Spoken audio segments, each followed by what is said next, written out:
ग्रंथ में उर्वशी को राजा पुरूरवा से कैसे प्रेम हुआ इस संबंध में सहजन्या बताती है। उर्वशी की ही सखी है। उर्वशी अप्सरा है और स्वर्ग लोक से कई अप्सराएं उतरी हुई हैं, जिसमें रंभा है, मेनका है, सहजन्या है, उर्वशी है। ये अप्सराएं स्वर्ग लोक से आई हुई हैं। मेनका है तो आप मेनका को सहजन्या बतलाती है और रंभा से अपनी सखियों से बतलाती है कि उर्वशी को पुरूरवा से राजा पुरूरवा जो प्रतिष्ठानपुर के राजा हैं से प्रेम कैसे हो गया। तो इस संबंध में उर्वशी के बारे में रंभा पूछती है सहजन्या से, अरे ठीक तूने सहजन्य अच्छी याद दिलाई, आज हमारे साथ यहाँ उर्वशी नहीं क्यों आई। सहजन्या बतलाती है, क्या तुम्हें ही ज्ञात नहीं है था प्राण प्यारी की, तुम्हें नहीं जानते प्रेम की व्यथा दिव्य नारी की। नहीं जानती हो कि एक दिन हम कुबेर के घर से लौट रही, जब इतने में एक दैत्य ऊपर से टूटा लुब्ध शहंशाह हमको अपरिमित देकर और तुरंत उड़ गया। उर्वशी को बाहों में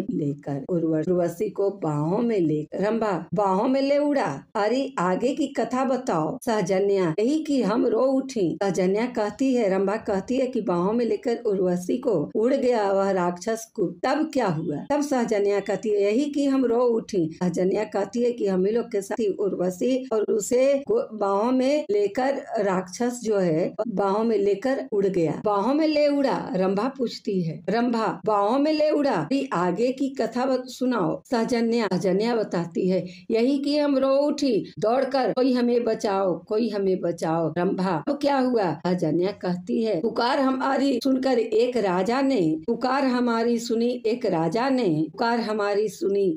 ने दौड़ पड़े वे सहृदय उर्वशी को अविलंब बचाने। दौड़ पड़े वे सहृदयी उर्वशी को अविलंब बचाने और उन्हीं नरवीर त्रिपति के पौरुष से भुजबल से मुक्त हुई उर्वशी हमारी उस दिन काल